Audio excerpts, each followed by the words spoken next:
Hello, my friends. Excited to have Tyler on today. I assume there'll be some new people watching this, so if you haven't seen these before, I just talk to my friends about making records, talk for about an hour. They're all on YouTube. There's clips on YouTube as well. There's clips on the LiveWithMattRad Instagram. Take questions. There's an amazing Discord community, a bunch of people joining already, and a bunch of great record makers helping each other out and sharing knowledge, and we're just building a community of knowledge here. So yeah, I was just texting with Tyler a little bit ago, so he should join on soon here. Oh, there he is. Hi. Can you hear me? Can you hear me now? Yeah. What's going on, man? How are you? I'm good. How are you? I'm good. So it's good to see you too. I wanted to ask you the very first off, our most recent chess game when I opened with G3 instead of E4, what did you think? Did that fuck you up? Because I was trying to throw you off your game a little bit, and I'm moving a pawn out, started fianchetto. What did you think? I thought that I probably was going to lose to you again in the mid game, like I did. I mean, I legitimately, like, when I dove in with that bishop, I literally missed that you could have moved your queen to, I think it was like F3. I was like, I didn't see that move. I ran through it all, and when you did that, I was like, God damn, this dude, like, always finds the thing. It's honestly, I thought I had it sorted out. It's just from doing all of the what is it? Not the tactics, the puzzles over and over and over. I've tried to replace, I don't know if it's any healthier, but I've tried to replace my social media usage with just doing chess.com puzzles. I don't think it's better. Any healthier. I don't think it's any healthier. I don't think it's any healthier. I think if people are like, well, it's good for your brain. It's like, is it? Why? Well, I don't know that it's actually, I don't know if it's an actual plus for my brain, but it might be less of a minus. You know what I mean? I'm down with that. I'm down with that. It's not better due to, it's not like better. It's just not, it's not as bad. It's less bad. Yeah. No, I'm always very impressed with your mid-game skills. You definitely got the openings down, but you always find a way to do the right move. Very, what do you mainly play when you're not doing like the daily stuff? I just use the puzzles part of the app, and because it just generates. Because I paid the $50 for the year. Yeah, do you not play other people much? Not really, just because it got kind of exhausting. I mean, I played a few actually on the live with MattRad Discord. There's a bunch of people that are really good. There's a whole spectrum of skills, but we have a little channel within that's chess players, and so I played some people on there for a while. But at a certain point, I realized I was playing like 7 chess games where I had to move every day, and all of a sudden I was spending way too much time doing it. So I've cut down quite a bit. But I just like the puzzles. I just like, I could just sit there and play around and stretch my brain a little bit. I will say, what's your puzzle ranking? It's in the 2300 range right now. Nice. I just hit like 16 or 17, and it just started getting like, oh, I don't just put the king in check a bunch of times and then win. It's not just checkmate. It's not just one move to checkmate. Yeah. They get really interesting. They get really interesting though, because you start thinking about like the value of putting someone in check and the forcing moves and sacrificing things. It gets really interesting. I think we should just spend the whole hour talking about chess. That's what I think. Yeah. I think that's the way to do it. That was a highlight of my life when you came by the studio and we just, dude, it was like went so hard. We went so hard on an opening. Yeah, I think people would have really enjoyed or had a laugh if there was like a camera room, because we're like at your studio and it's like, oh, look at the amazing gear and the great mics and the setup, and then it's like, let's set up a chessboard, and then we spent the next 40 minutes like hyper analyzing one chess opening. Yeah, I don't think we really talked about anything. I mean, we talked about anything music related. Maybe we talked a little bit about tubes and workflow and a few other things, but we did. Pretty dialed yeah, back. We definitely did. We definitely talked. My studio here. I'm sad because it's not a fact, but I think that in the future I'm going to be moving out of here on my journey to Los Angeles. So saying goodbye to Nashville, I think, at some point along the road. But I love this studio, though. So, is there any way you can keep it? No, I don't think so. What do you love about it? What makes, like, it's kind of an interesting topic to go off. What makes that studio, other than you've kind of dialed it in yourself, but like, are there particular things about it that you like compared to other studios you've worked in? What is it that you like about it? I do think that the fundamental thing that I like about it is that I've dialed it in. And I think that just how much time that took also leaves me so nervous about my next studio. I'm just like, wait, I have to dial in something else. Like, it's like a cousin, a very much younger cousin, to like getting into a new, very serious relationship with someone, you know? It's like, I really don't want to do this. Like, so I think that legitimately is the majority of why I love it, is because me and engineer I worked with for a long time, Nick Lobel, him and I, we just spent a lot of time like figuring out stuff. But I do think that once you figure it out once somewhere, there is a speed in which you can set it up again at a new spot. So that, and then it's just quirky enough that, you know, like these chandeliers and stuff are just quirky enough. And then the you know, the non-chandelier, just the light fixture. That, you know, it's just, and the whole like energy in here, it's just weird enough that like I like it. You know, I like things being a little bit quirky. So yeah, I'm interested in that too, because, you know, so many of my conversations have been with our mutual, your good friend John Castelli and mix engineering, and there's so much about dialing things in so that you can have very repeatable, very consistent workflow that's kind of like the same every day. A lot of these mixers, guys doing 2 songs a day, and I'm just going to sit in my spot and it's going to sound like it's going to sound. But as a writer producer, I mean, you know, I've talked about this a bunch where I'm doing the new studio thing like every couple of weeks, and there's something about that is challenging in an interesting way for my brain and gets me out of my mixer brain, and so it's forcing me to work quicker. And I just learned that over the years, that when I want to get in songwriting mode, if I have a really comfortable place, I'll kind of do a lot of the same things. What do you? I love that.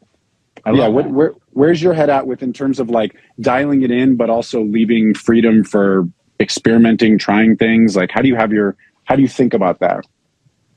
No, I mean, I think it goes both ways. I would definitely say that for me, I fall into the category of always feeling a little bit of arm's reach away from any sort of life or schedule or anything that I imagine to be like perfect. So I have this imagination that at some point I could sit in my studio for months on end and grind out records.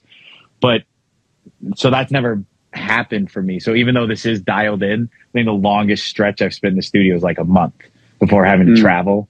And so I think that maybe I also glorify this place because it's like I have almost like a long distance relationship with it. Like, I've set it up perfectly, and like right when I'm starting to get comfortable in it, all right, I got to go 3 weeks to Los Angeles. I've got to go to the UK or whatever maybe might be calling. So there's always this kind of like, I could totally see that if I was just in here, literally, like, I never travel. Everyone comes here. I just only work out here. I could see my love of it waning. I could see that, you know, and who knows if it'd be better or worse, because you might find a deeper sound or a deeper thing that you're really dialed into. And it's, you know, there's probably trade-offs both directions. I think there's trade-off, and I think it'd be hard to nail down, but I definitely know for me, I've never really landed in, which is why I find LA really appealing, is the chance of kind of to be able to be a little bit less nomadic with where I'm working and everything. Because I do have a dream of being just in a space very consistently for a long period of time. But sometimes that's just how life works out. Like, you have this vision of what you think would be perfect, but it never really happens. And I always like that interplay. And I think that it's kind of like the constant chasing your tail a little bit in life. And so for me, there's this dream to be always in one place and very consistent. But like, I've never really experienced that. So I definitely hold it as kind of this like, oh, that sounds incredible. But I don't even know what that would really, and it's not like I'm traveling like you are. You're definitely on like, you're very like a very unique type of traveling where it's like multiple cities and like but even just the LA to Nashville back and forth and then just the random other spots, that's just enough to break it up that right when I got that morning routine down, right when I'm exercising, doing all the shit, then I'm like, time to leave. Which, you know, that is my life. That's what's happening now. So I think the big thing is learn to accept all that. But I love this studio, I think, because it represents kind of like a lot of workflow choices that honestly, that just is what takes so long to figure out, like how you go about creating music. And I think it is really important to break up workflow too. So it's all over the place. I mean, when I go and work, especially with collaborations or when I go work with other people in other studios, sometimes just having a piano or just having something like a laptop or just that's enough easily to make I think you said something about that on one of yours the other day about how just getting to that, you know, really excellent like record, the starting point and even the process can be so varied that it's hard to even know what the magic necessarily was. You can't even really put it into a sentence. So I might think that being here and having all these things dialed in and everything would be perfect, but who knows? Like that might not be what I you know, maybe I do thrive in the uncertainty of things. So yeah, it's hard to know, and it's something that we chatted yesterday before as sort of like a loose prep for this thing. Already getting a bunch of great questions for people, and I would say there's a set of questions that kind of the whole, if I were to simplify them all together, it's how do you write a song? How do you write a hit song? How do songs happen? The like very basic question. And is to your point, it's like, I will say, I think I've been a part of some great songs from basically every way that a song could come about. We actually just put a clip on it from I think that discussion with John, but it's like, you know, how do you set up a space? How do you write a song? How do these things happen? And I feel like everybody who's a writer producer kind of has their own set of skills that they are maybe known for or good at, but then all of us, maybe not all of us, but you and I at least would like to be great at all the things and be able to adapt. And where are you at with that thought process? Do you want to just, can we just answer the question, how does one write a song? Can we just start there and see, explore that's that? That's such a funny question. It's like, how do you write a song? I mean, I guess in order to answer the question, you would have to like think about maybe the definition of a song is just like melody, lyrics, right? Or something. So I guess maybe melody, lyrics, rhythm, chords. Melody, lyrics, chords. Yeah. So like a simple starting place, but how have I gone about in my life writing most songs? Sure, yeah. It's definitely always a work in progress.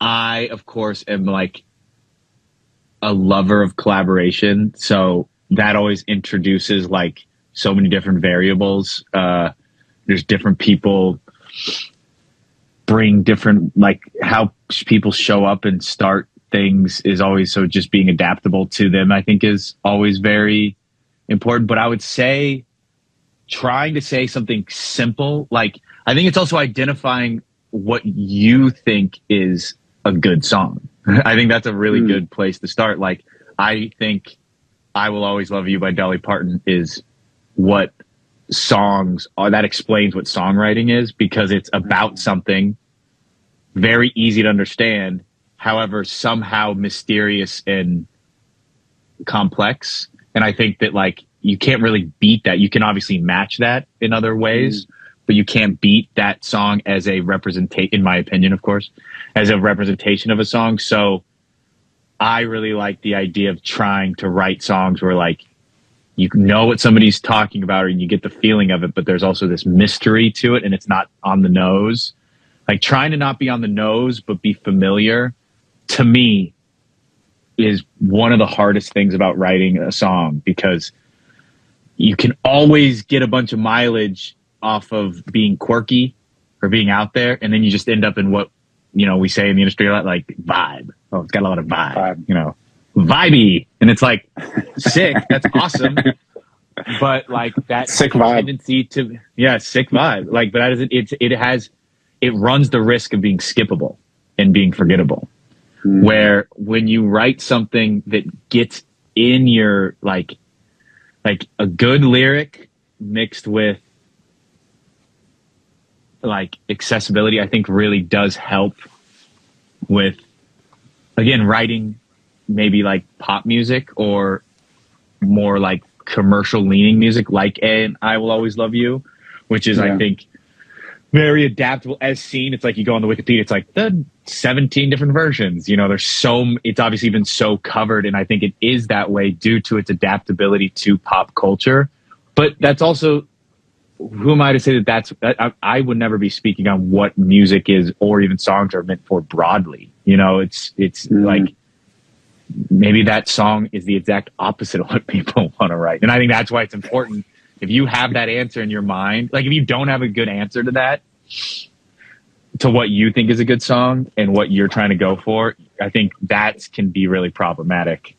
Or that can, so I think, how do you write a song? I think identifying songs that you want your songs to be in the world of is a really good starting place, because there's just so many reasons and there's so much utility to just any song. You know, a song can be meant for a certain audience and it can be meant to be just vibey, and that there's no right or wrong to it all. So I think in that sea of options, it can be kind of like a little bit nauseating to know which direction to go, and you can just know by just maybe referencing what you love. And I think that's why people say that instinct and stuff like that's so important, is because I think it helps eliminate the myriad of choices that happen every single thing. And when you are aesthetically trying to parse out, like, what am I doing here? What am I trying to say?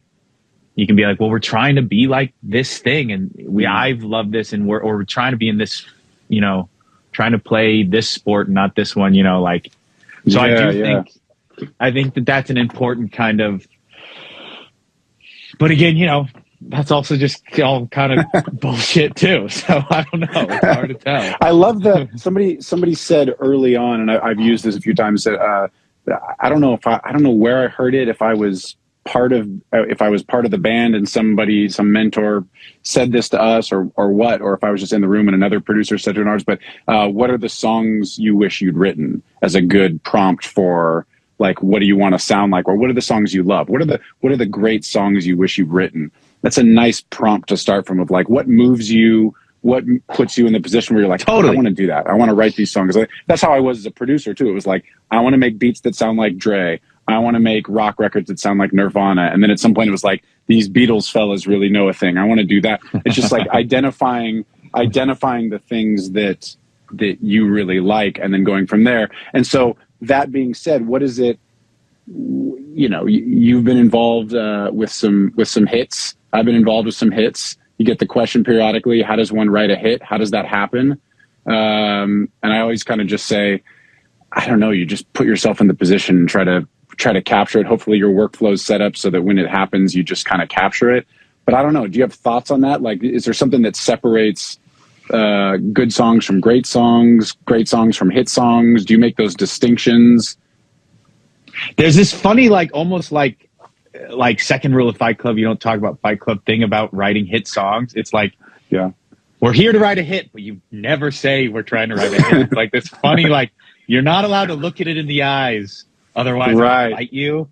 But like, we all know we're trying to get it somehow. Like, and by hit, again, this is like, there can be such a wide, like, what I think maybe it just is that it is reacted to by an audience and your intended audience. And I would like to change the definition of pop music from pop music to popular music. And popular music includes Take Me to Church and Lil Wayne Lollipop and Dance Monkey and the Harry Records and whatever, like the whole spectrum of, like, it's the genre of pop maybe, or it's the genre of hip hop, or it's alternative, or it's a guy playing a guitar or a girl scream rapping, whatever it is, popular music.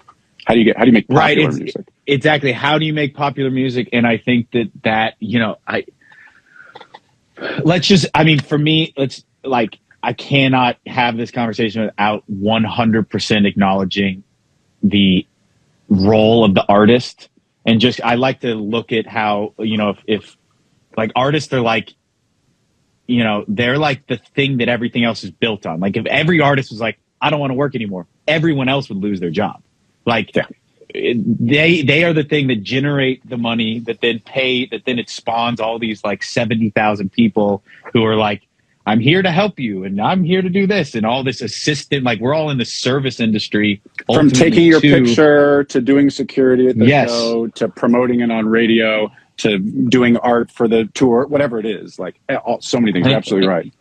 And that has to be kind of like recognized, that like the power of the artist and the fucking responsibility that they, have. And like cause Cam and I, when we were grinding in the beginning and kind of like finding our writing chops, I was like, you could be such a sick producer and all these things. And she's like, well, I kind of want to sing. And I was like, sick. And I used to always call it like she was jumping on the grenade of like, thanks for you doing the like craziest job. And granted, obviously there's like, there's a lot of things that come along with, as an artist, you connecting, but there is this insane hill that you're climbing.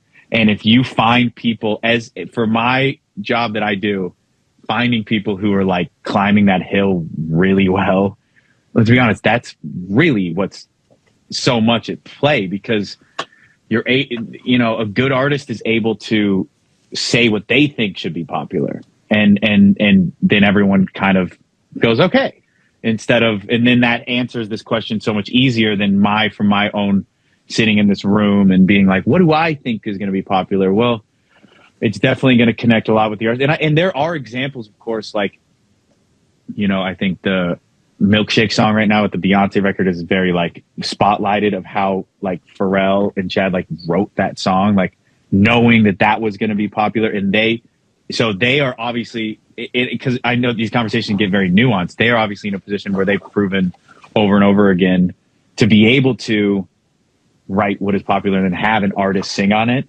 and I think that, so that doesn't discredit people writing without the artist in the room and all that kind of stuff. I just know for me. Yeah, I would just say that I think it's, sorry to interrupt you. It's like, this is an interesting distinction too, because I think you and I are more similar in that there's a way to divide the songwriter community into two camps.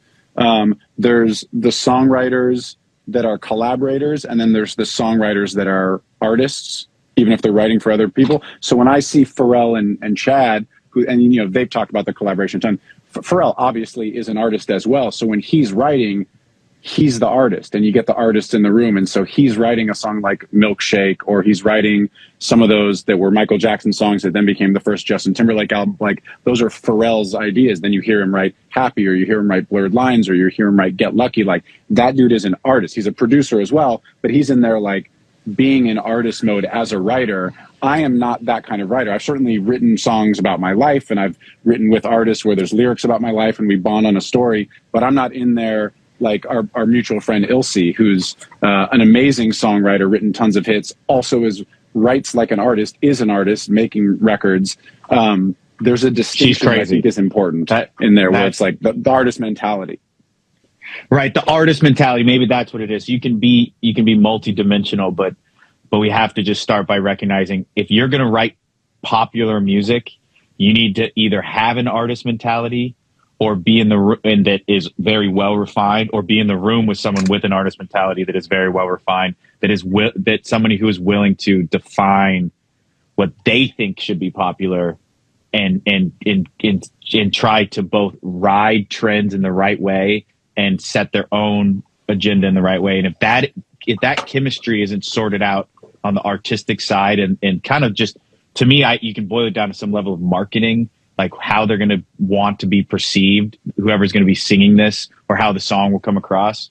I think it's almost impossible to write a hit song. I think that stuff is very important, like how it's delivered to, especially nowadays, how something is delivered and put into the bloodstream of pop culture is just as important as how punchy the kick is, if not, Yeah. you know, even like how good the lyrics are. So I think that's a starting point. And then I think the next thing to recognize is just like, for me, I've always found that, you know, it helps to just write as much as possible and have a lot of options and just try to, catch it when it comes. And when it does come, you know, I have this really awesome voice note that Harry sent me of us like in the middle of writing As It Was, me, Tom, and Harry. And it's like listening kind of now that the song's out there, listening back to kind of how we're like singing melodies all different and the lyrics are just all over the place and it's scattered and you're kind of like, well, how did we even ever, and I think most people would agree, you kind of like black out. You don't even remember necessarily the connecting points between like you're singing like all this stuff and you're, you know, like at one point in the voice note, all of a sudden it's just like, I was like, just like I don't even know. It was like, I was just on the keyboard and it just was played and it was like, then Harry started like helping finish the line. It's just very interesting to hear back the creative process, which I think is rare.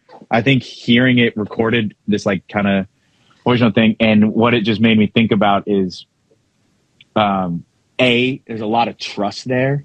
Like you can hear it in our voices. Like everyone in the room is very just like, let's go, let's be on the same team. And then not only is there like a lot of trust, there's I guess it's just until it's something that sounds like a record, it just isn't done. You just keep jamming, you keep tweaking. Like that's first idea, last idea.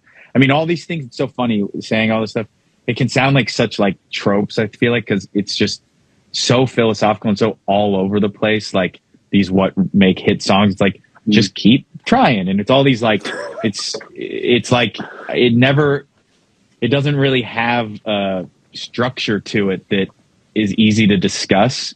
But I think that when I was kind of listening back to this, it was like hearing three people who had refined a relationship over years, trusting each other, that just pushing forward will at least end in literally like, I think what's a good thing is setting the bar at just like, let's just get things sounding like a song. Like that's always what the goal is. And then, cause a lot of times you can be like, it's all right. And you come back the next day, you're like, this is excellent. Or you come, you know, or you never really understand its value. And then a bunch of people here and they're like, we love this. You know, it's like, you can never fully understand, but just getting it, I think, to a finished good spot, I think is part of it, you know? So there's something that you've watched the Ed Sheeran documentary, where he writes "Love Yourself" in the first 10 minutes. I don't know if you've seen that. It's worth watching. Haven't. It's pretty amazing. Awesome. I'll watch it. But it's basically a documentary of the, I don't remember the name of the album. Somebody in the chat will tell me, but it has Perfect and Shape of You and that sort of thing. It's a documentary of the process of making that album, very much based around his songwriting. But one of the things he said in there, he said, finish the ideas. And that's something that I don't do enough of. And I think it's to your point, which is, you know, oftentimes when you're creating, you shouldn't be trying to also have all the perspective. I mean, maybe in a collaborative sense, like people like you and I, when the artist is going off, you can be like, okay, this is great, but just refine that, whatever. But most of the time, sometimes you're just in the mode and you can't really be the judge of whether something's good or not while you're creating it. So that's why, to your point and to what Ed Sheeran talks about in this doc, is like, finish the idea. Because if I've had this happen before where I come back a week later to something that's half finished and I'm like, fuck, this is really good. We should have finished this. And then, but you're not with the artist, or you can't quite capture that moment because you were all in an emotional space. And if we had just pushed a little harder, and by the way, if I had just pushed a little harder, because oftentimes if it's our studio and we're the producer, it's really our job. One of our jobs is to recognize, like, we're going to push this a little further and get this done, or we're going to take a break because everybody's stuck, or we're going to circle back. Like, making those logistical decisions, I feel like, is a big part of our job. And I've made that mistake before where I'm like, everybody's tired, not sure if this is good, and just leave it 2/3 finished, and then I regret not finishing that last little bit.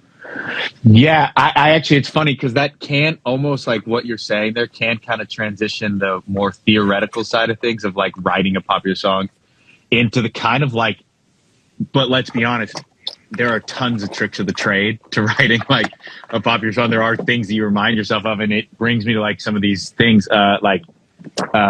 Basker used to have these like 3 rules, which I thought were, and these are 3 rules that he would then say like.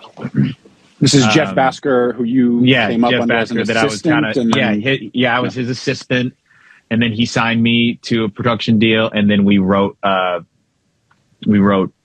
Cam Burning House together, which was my first kind of like hit single, and then he introduced me to Harry, so he was, he really kind of trained me in all things, and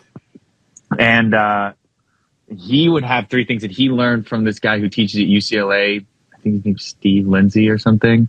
And of course all these rules, some people I would watch in the studio, some people would be like, nah. So it's funny because they're such loose rules. It's like I think writing a popular song is such a pseudoscience, like there's so many layers down the thing, but there still is something that's kind of tangible going on. But the 3 things that he would say would be like, which I loved, was like, make sure the lyric is like a bumper sticker lyric, which then when you think about it, you're like, oh, that makes sense. Because there's so many there's so many soft lyrics that people say. They're just like words, and it's just like wordy. And then it's like Sia talks about lyric. It like Sia said that you on the Howard Stern interview that song titles you can Google. Same sort of idea, like something that feels like shine bright like a diamond. Like yes. Like literally that sounds like something that you could see on like one of those cars with a bunch of bumper stickers. Just one of them says shine bright like a diamond. It's not going to say, and then I felt sad. It's not something like that isn't going to be quite as, that's a rough bumper sticker too. Yeah, totally. But like, it's maybe something that has some sort of like hard edges to it. But putting it in that space of like bumper sticker or Googleable, that's like one of the things to think about. Another one that I have found to be, and obviously with like As It Happened, is secondary melodic hooks. So something that isn't a vocal line that lets people know, here comes the song that I love, and it doesn't have, that secondary melodic hook doesn't have to be a lead line. It can just be a drum beat. It could be We Will Rock You. Drums is like great secondary example. Melodic hook. It doesn't have to be boxed in like that, is what I've realized more and more. But it's like, if you listen to a lot of very popular records, not all, but there is a speed in which the amount of time that it goes, that it becomes a one-of-one song, that it avoids kind of, what song is this? What, okay, chords, generic chords, generic drum beat. Like vibey, but we're not sure what this is yet. And then, when it hits, you're like, where if it right at the top or at a very quick moment, it's like, okay, this is only one song that, could exist. And then the third point that is make music with the intention in mind, like either fucking, fighting, or dancing, I think was the 3 that and I would always be like, and just sitting around and being sad. Like, can we have that category too? Where's emo in those 3? Yeah. But I think that those 3 maybe are a tiny bit like, okay, like I could see how, but knowing what somebody is going to do in reaction to what you're creating is very important if you're wanting it to be popular. Now, this is not to judge just general art, but it is, if you're wanting it to be popular, some like level of like, well, what do you want people to be doing while they listen to this? Like, what are you expecting I think it's like, what is their part in the conversation? Like, what are you inviting them to be a part of? Not just like, well, I'm feeling this way, so I'm making this song and I don't care if people like it. That's fine. But if you're like, I want my audience to feel empowered. I want my audience to feel sad. I want my audience to feel seen. And you almost like can picture that. I do think that knowing that intention while sculpting the music, sculpting the lyrics, again, these kind of things really help come and play when the song is like up against walls, or when you're reviewing it, not like, Yes, oh, yes. here comes vomit. Well, this is like, yes. I was gonna You say. know. I was gonna say one of the things that and there's like the a lot of the Swedish sort of associated with Max Martin, but really Swedish thing generally about where you start melodies at each part. One starts after the downbeat, and the next part starts on the downbeat, and then the chorus has a lead. And you want the contrast. Like I feel like, and then the sort of the rules you just said. I think those are all great, and for the most part, they are most useful when you're stuck on something or don't know exactly where to go with it. Then it's like, okay, we're trying to upgrade it. Yes.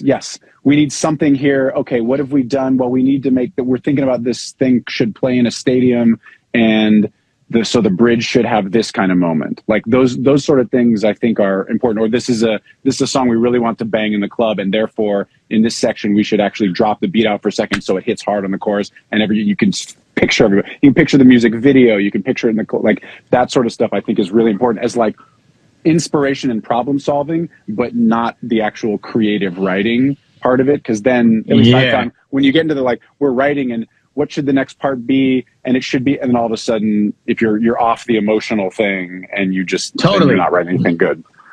Right, 100%. But I do think the study of like music that's meant to be danceable is so nice because it does kind of remove the bullshit of like, oh, this is my art. It's like, okay, but are people dancing? Because that's like it's kind of, it's closer to like comedy. Because I think sometimes music can be so like. I love this. Go, yeah. Like a crowd at a show can all just stand stoic and not move, and then after they'd be like, "You killed it." You know what I mean? And you're like, you guys literally just sat there and did nothing the whole show. And it's like, yeah, but that's what we want to do. It's like, all right, that's fair. The reactions people can have to music are so broad, and that's the joy, that's the beauty of music. But it's like with comedy, it's like if nobody's laughing, there's nobody who's like, you killed it. It's like you have to laugh. And I think that there are certain types of music where like they're more comfortable with the fact that like if it doesn't hit, it doesn't hit. Yeah. Like it's actually like a missed shot. And I think that, but I don't know if that helps answer things like popular music, because you get ballads that can be very popular, dancey songs, and that's what you're kind of getting at, is the breadth of popular music is so wide that it doesn't even have necessarily sound. It's just like what is popular, that you can have like an Adele ballad that legitimately isn't gonna make people dance. It's just like not like in whether or not people love it, I think is going to be seen through people pressing repeat on the record, and that's about it. There's not even going to be a mood that it like hit. Like, I mean, people might cry to it. Maybe it's not even necessarily specific. It's just people are going to like how it makes them feel. They're going to love how her voice. They're going to know it's this top tier shit, and they're going to just want more of it. And they're going to click on it again to all the way to the other side, which is like dance records and maybe more like subcultural things breaking through that then like become popular records. The through line between all of that, though, I think is probably it's hard to figure out. But I think in a specific type of pop music that I do, and I know you work in a lot, definitely those kind of tricks can help, I think, get something across the line in a way that, you know, might make it sound more poppy, which is a good or a bad thing. But I think those kind of tricks, they have a tendency to, whoa, that's what that does. Yeah. And there's a lot of those out there, I think. But yeah. Those were the three that I kind of had. I like thinking about these things not as hard and fast rules, but just ways to focus. And I think that tends to be the place that a lot of songwriters get lost when whether we're writing songs just to write for pitch, write with artists in the room. People get lost down rabbit holes that end up being overthought, or way too much time is spent, because there's also like an emotional exhaustion. I've rarely been involved with writing a song that took us 3 hours of work on it before we got to the chorus, and then the song was great. There's definitely songs that get written over time where like, here's a piece we really like, haven't finished it, and then a month later it's like, oh, we'll just write another part to it. But the idea that you're going to spend a whole lot of time, you spend a whole day trying to get access the emotional core of something for 5 hours straight is really rare to me. You need a lot of breaks, you need a lot of other things, but oftentimes the best stuff, all the stories of oh, these songs are written in 30 minutes. It's true to some extent because there's a lot of lightning in a bottle shit, but it's also true that you know, you have to just like bounce around a lot of things and sort of feel free in order to get to that place. And what happens a lot is people get into a place and they're focused on a thing, and then you spend like 2 hours writing a verse, and it's almost always a waste of time if you don't already have the emotional core there.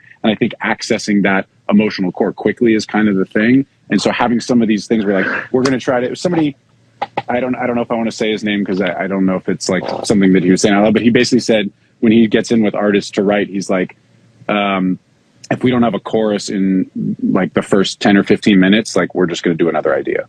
He was like really intense about it. He's like, we're trying to write choruses. And if we don't have a chorus, what are we spending time on? I don't know that I fully agree with that, but it's just an interesting approach. I mean, more power to anybody with ideologies, though. I'll give it to him, man. Like, if somebody's like, yo, this is how I do shit, I'm like, I like that you have a fucking spine. Like, yeah. I can sometimes be like, yeah, let's work on another 3 hours. Does she rhyme with it? No, I want to kill myself.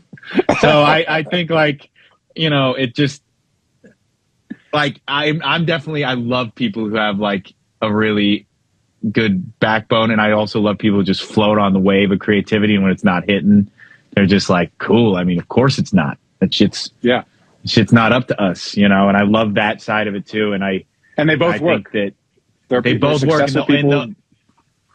Oh yeah. I think the older I'm getting, the more I just want to kind of float on the wave of things, and as it comes up and as something strikes, because there's something insane.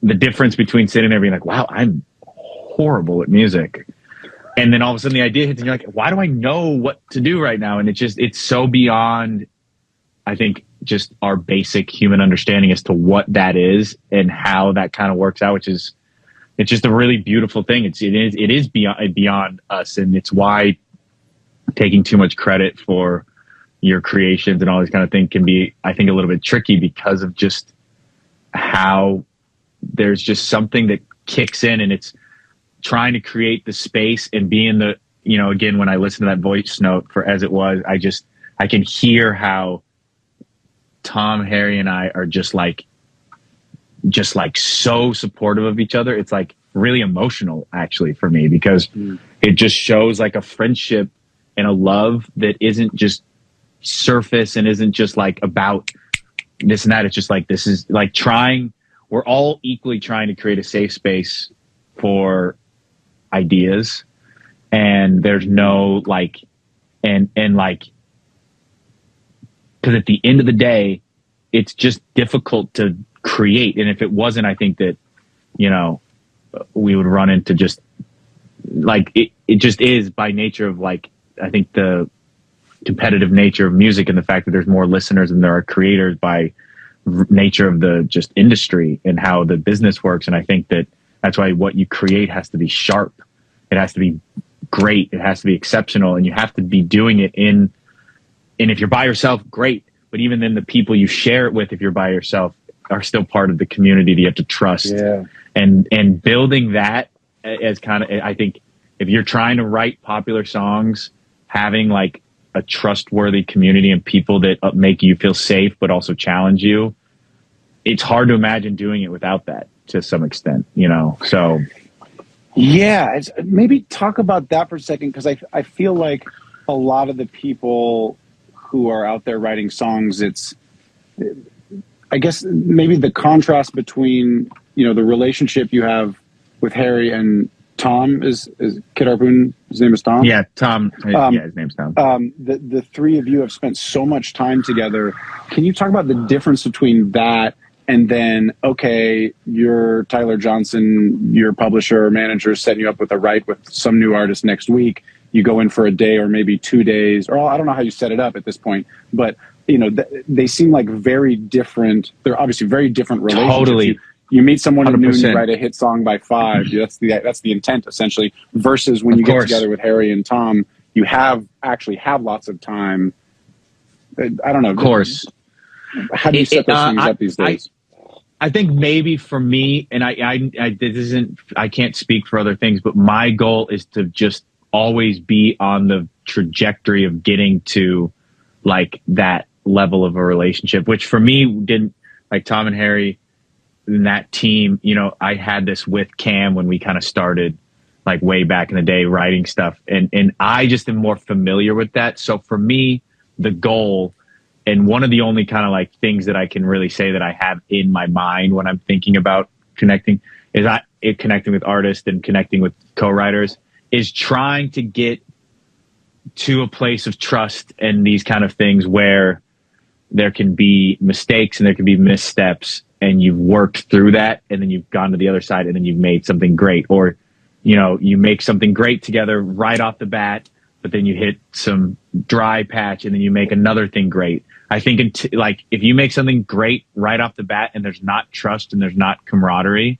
I think that's fantastic. And I think that's like that's very fortunate. Like, very proud of whoever it is that's able to pull it off. But I do think, to me, that's probabilistically much lower than getting past uncomfortable times with creatives and finding your way into a true relationship with them. So for me, I'm always on that goal. So if I'm set up to do 2 days with someone, then it's just the relationship I would hope would just grow, or be something that we recognize isn't meant to grow, or we get lucky. Like, of course, everybody wants to get lucky and nail it. Okay, we went in 2 days and did the thing, but bar that happening, the goal is either to recognize that we're not meant to really collaborate together and let it go, or continue to build the relationship through to get to a point where there is trust that doesn't just, you know, kind of wilt underneath the minorest amount of disappointment. So, oh man, there's so many good things that you said in there. There's a couple ways to go with it, because I love this topic.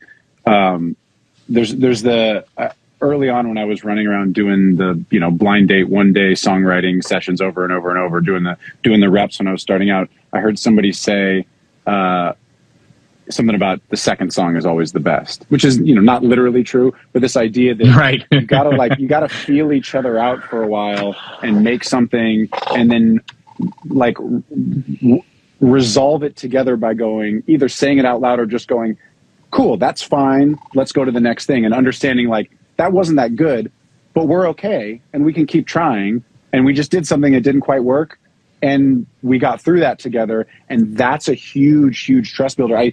My version of it is, I often say to young artists and writers, like, the studio here, this is the place to make mistakes and have your voice break and do a suggested dumb lyric and all that. Like, this is where all of this stays. This is for us to do whatever we want, especially as an artist. Like, this is for you to experiment and do all the things that you don't have to play your manager or your publisher or your friends, or we can delete the files after. Like, this is the place to go make mistakes and try things. And it's huge in building trust, because, and that's the thing that's so fascinating about this Ed Sheeran documentary, which I've talked about a number of times, is he has his cousin who's been his friend for 15 years, who's always been around. You know, so he has that comfort, because otherwise, like, if you put a camera in, it's one thing to have a voice note that's just for you guys, but like an actual documentary in the middle of a songwriting session there's no way you can like try things out and make those sort of mistakes. It'd just be insane. Yeah. I definitely think, when I think about kind of doing the like dating thing and like getting like going out and finding things, I do think that's why dating's such a good, you know, reference for it. Cause it's like, you are looking for some ride or die people. And I also don't think it has to be, it's not a necessary time frame thing. You know, you can really get close and have trust quickly. It's just that for me, I don't think that there's a coincidence that some of for me in my songwriting, things got the most successful when I was in a team like that. I don't think that's, you know, I don't think it's the whole story for everyone, and I don't think that wraps up everything in a nice bow now, and everyone should just do that. But I don't think that it's a coincidence for me that that's kind of how it happened, because it's really, it makes a lot of sense to me, you know, that is an environment that breeds creativity. So, did we have any I'll just say one more thing. I like what you said about, and I imagine it's the case with Harry, with Cam, with a lot of other things, where you do something great and then you make a lot of things that aren't great for a while sometimes, and that's not just okay, but actually an important part of the process, like getting out a bunch of ideas and feeling free to make things that aren't great, and then knowing that you've done it before, you'll do it again, in terms of just things that make you feel emotionally connected or make the artist feel connected or whatever. Like some of my best collaborators, I'll do 5 days in a row with them and get one song on the last day or get nothing. And not only is that okay, but like that's what you're supposed to do. That's part of getting reps, is going through finishing ideas that you feel like are great in the moment, and you look back and you're like, none of these things were good, but that's really okay. I imagine that's a big part of your long-term relationships with some of these collaborators. It's tricky because it's never not uncomfortable. It's always a horrible feeling to not be nailing it. And yes. I think that's the thing, is you're also not nailing it with people who are kind of not like really someone with a lot of trust. And that's when it kind of even escalates. And that's why this industry can feel very like soul sucking, I think, at times for people, is because you're like, wow, that was awkward. Like that whole interaction. And because it does suck to not nail it. I think if all of us could, as creatives, we would just be like, all right, Genie, I got my wish. Every time I walk in, I nail it. You know, it's like we would love that kind of just constant, just perfection, and just because literally no one likes that feeling. There's no way. It's the worst when it's feeling. Just like, when everyone's just like, is this going horribly? And you're just like, I think this is going horribly. And I think for me, like, you know, being in a position where it's like, all right, well, that's fine. You know, and even being able to do that with strangers, I think is important. And I think that if they're like, yeah, this is fine, and you really work through that, I think you can build a relationship that's powerful. And, but I do think that finding collaborators that you trust, that you would want to hang out with, not just maybe make music, those kind of things, you know, and trust creatively. It's not just trust and I think it goes both ways, both trust creatively and trust like their integrity and who they are as people. You know, I think all that's very important. So, but it doesn't change just because the desert is part of the thing constantly in creativity. Yes. I don't want to diminish the absolute discomfort that it just objectively is to just be fucking failing in real time. I always try to remind people that like outside of the people that are maybe having the hits at the moment any given year, like the vast majority of very successful songwriter producers, people who are actually trying to make songs from scratch, it's like a major league batting average at best. Like you make a lot of things that aren't very good in order to make things that are great. That's a great analogy. Like major league batting average is like, if you 3 out of 10 hit, you get on base, 3.5 out of 10, you're in the Hall of Fame. If you write 3 out of 10 songs that are really good, you're better than everyone who's ever existed. I feel like I don't know anybody who like writes great songs more than, I don't know, 1 out of 10 maybe, or like the best people, like great songs. There's a lot of people who are talented, and I've done songs with them and we're like, fuck, this is such a vibe. And you listen a week later and you're like, it has like the arcs and the sound but it just doesn't like do that thing. And that's over and over and over. It's very hard to write lasting, emotionally powerful songs. But the reason I say that, I don't want, people who are starting out who maybe look at someone like you and you've had this huge Harry Styles hit and Jeff Basker and you worked on these amazing things. Like it's a very low percentage. Like, don't get discouraged that you're making bad music. You need to make lots and lots of bad music, because if you're making if you're taking risks, you're going to miss a lot. And go look at, there's one of my favorite things about Pharrell, who we talked about earlier. Pharrell dominated this era in the 2000s from the Noriega hits and all the hip hop shit and Mystical to like the Britney Spears and No Doubt, Hella Good, and like all these Pharrell and Chad together doing all these things. And then there was this period on his Wikipedia starting about 2008, 2009, when all of a sudden everything became that like 128 European influence, Katy Perry, Pink, everybody was doing house music. And his Wikipedia went from like hits. And then it was like unreleased song, Pharrell, unreleased song. And Pharrell is one of, I think, the greatest creators in music history, and he makes a lot of stuff that isn't that Mount great. Rushmore.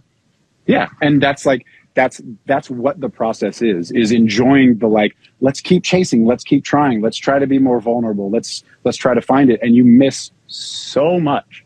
It's so much. I have so many bad songs in my archive, like just atrocious things. But that's okay.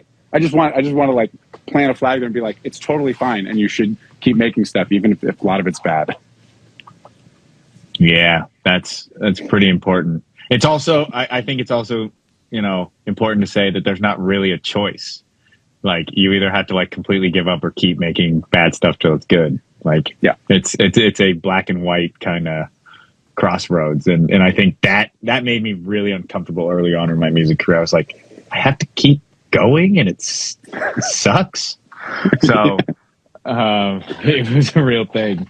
So, yeah. But I will say the highs, you know, there's times when I get down on making music all the time where I'm like, I have a week where I'm just like slogging through stuff. Somebody doesn't like the production I did. The songs aren't very good. I have to redo a whole drum thing on the thing that I thought was going to be super easy. And I'm just like, I don't know, do I take a couple of days off? And I'm like, I just don't feel motivated. And then the next week I'll get in some random session that a friend I like, and we're just going to hang out. And then we spend a day and we just make some shit. And I'm like, oh, this is the best thing ever. I'm so happy right now. Oh my God, I don't want to do anything else with my life. But I know that there's going to be another 2 weeks at some point. Maybe it's the next 2 weeks that are just, they're just shitty. And that's part of, that's part of the thing. You're very smart. You're very smart with that, Matt. Like, I really think you're very much in the pocket of, like, which I think brings us then to, you know, mental health is very important. let's stay on our mental health game, because, you know, it's just like, it's going to be a roller coaster. And if you really ride it and take it too personally and really see yourself as the whole vehicle and responsible for everything, and, you know, and you get dark real fast, you know? So yeah, it's like, take responsibility and do all the things you can do, but don't be too hard on yourself when you make bad things, because the best people in the world make lots of bad things. And that's what being a creative person is.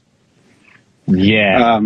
I also feel like you and I, if I'm loving this, I'm sure people are enjoying this. I'd love to do this again with you. We could talk about mental health for like, well, we've already talked about it for many hours in person. We can talk about it for hours and hours. No, I love it.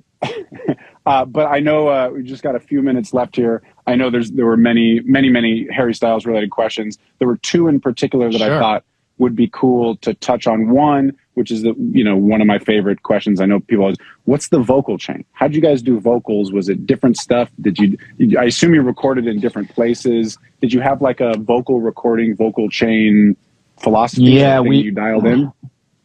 Yeah, we always kind of brought with us, I know it's it's actually Kid Harpoon's vocal kind of chain that would be the thing that we would kind of travel with to keep things consistent. So it'd be, I'm going to space on the preamp. I think it might be a BAE, like the Neve, like recreation thing, but it's the Telefunken 251, which are really the recreations. The new ones are made by the new ones, which are good. I actually do recommend them compared to maybe some of the other recreations are a little bit more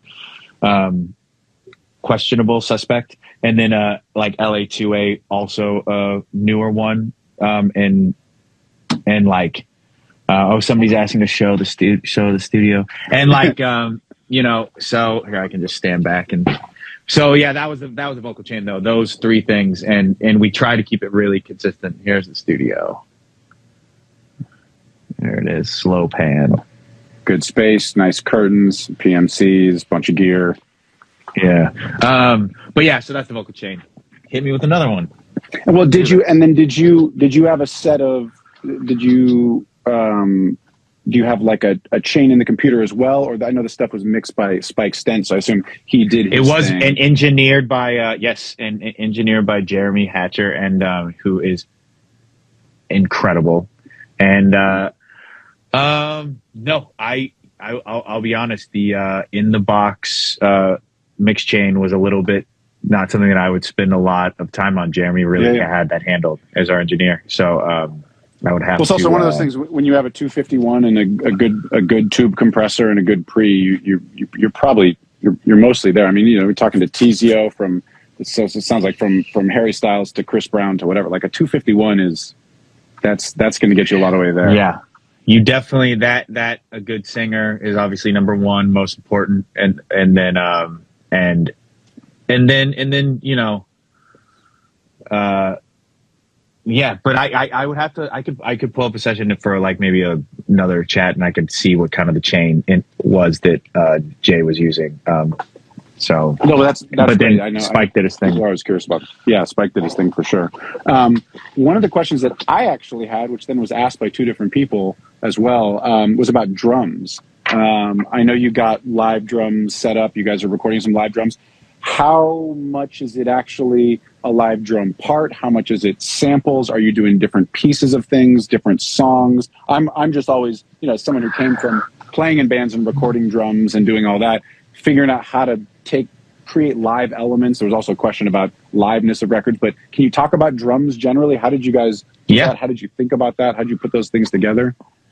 I mean, so across the record as a whole, it's all live drums somewhere in there. And then of course samples being layered in, or like on this first song of the record, I could talk about like Sushi and As It Was is kind of two different things. And then and then like for something like Late Night Talking on there, like that was just Tom playing from the top down, and any mistakes were just punched, and it's full drum take. You can look at it. It's, you know, he did a couple takes. I think there was some comping, and just like that was it. And then that song has that feel, so it's a little bit more live feeling, has that kind of feel to it. And it's like a multi mic setup. You got like multi mics. Yeah, we were at Shangri-La. Jeremy must have put 12 mics on the, you know, it really went to town on kind of a classic rock kind of drum mic setup, but we would still then curate the mics that sounded the best. This is Shangri-La, the Rick Rubin studio in Malibu. Yeah. Turn up the mics that sounded the best to suit the thing, and watching him do that. But so something like Late Night Talking was very much Tom, like that's like Tom playing the whole thing to himself. He's like one man band, kind of like, all right, now I'm gonna jump on bass. Something like Sushi was very interesting. So Mitch Rowland had that bass line, and he started playing just a basic drum beat, and I was like, already we're just back to this, we're too normal now.